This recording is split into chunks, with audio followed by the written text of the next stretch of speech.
Zoren Legaspi inamin muntikan nang nagpadala sa tukso.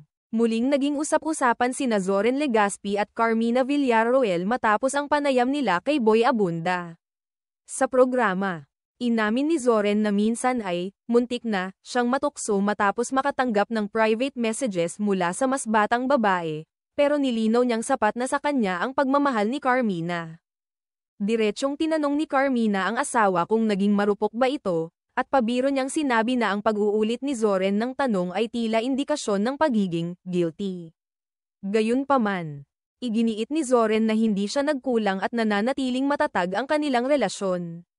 Nagbiro rin siya na minsan ay parang nag-iisa siya sa bahay dahil sa sobrang pagkahok ni Carmina sa K-drama.